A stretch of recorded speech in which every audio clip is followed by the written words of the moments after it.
Bago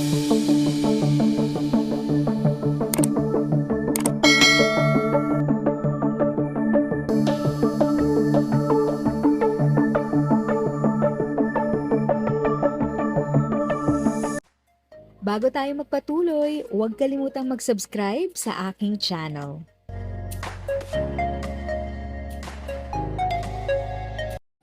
Thank you sa pag-click ng aking video. Good day po sa lahat ng mga nanonood. Sa mga bagong viewers at napadaan lang, by the way, I'm Tita Eda. Welcome to my channel. Ang channel na maghahatid sa iyo ng dagdag kaalaman tungkol sa government services, bagong mga balita at informative videos na galing sa legit na resources. Mag-subscribe na para updated ka. Hello sa lahat! Quick kwentuhan lang tayo tungkol sa social pension para sa senior citizens dito sa Pilipinas, lalo na para sa ating mga lolo at lola. Kung may senior sa pamilya nyo, magandang malaman nyo to. So ano ba ang social pension? Simple lang. Ito ay tulong pinansyal mula sa gobyerno para sa mga senior citizens na kapos sa buhay at walang regular na pension. Pangtulong ito sa araw-araw na gastusin tulad ng pagkain, gamot at iba pang basic needs. Magkano ang binibigay? Currently, ang social pension ay 1,000 pesos kada buwan. Hindi man kalakihan, pero malaking bagay na tulalo na sa mga senior na wala talagang ibang inaasahang income.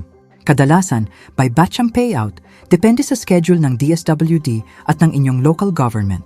Sino ang pwedeng makatanggap? Usually, ito ay para sa mga 60 years old pataas, walang sapat na kita o trabaho, walang natatanggap na pensyon mula sa SSS, GSIS o iba pang ahensya, may sakit, mahina na o walang regular na suporta mula sa pamilya. Sino ang nag-aasikaso nito? Anong programang to ay kihawa ng DSWD kasama ng barangay at LGU.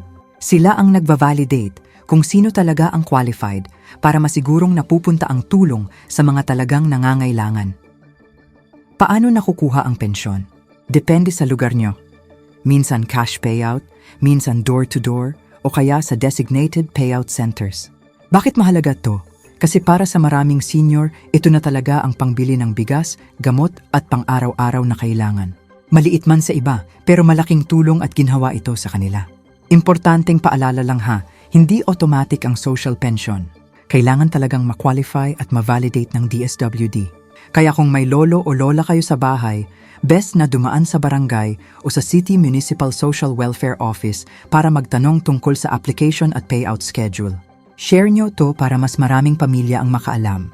Malaking tulong to para sa ating mga seniors. If sa tingin mo, natulungan ka ng video ko na ito, nakasave ka sa oras mo, you can click yung thanks button at any amount ay malaking help sa pag-grow ng channel ko. Yun lang po muna ang aking update. Sana ay nakatulong na dagdag kaalaman ang aking shinare today. Ang goal ng aking channel ay mag-create ng awareness. Kung ganitong mga topic ang gusto mo, panoorin mo ang mga videos ko na ito.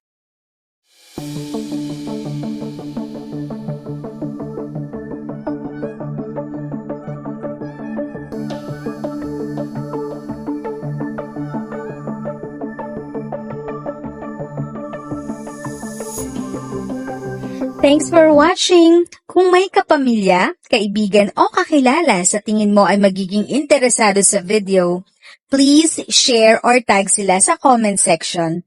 At syempre, if nagustuhan mo ang video, i-like mo na ito at subscribe ka na din. As always, feel free to write your questions, comments, and opinions respectfully. And continue to be a blessing and stay safe!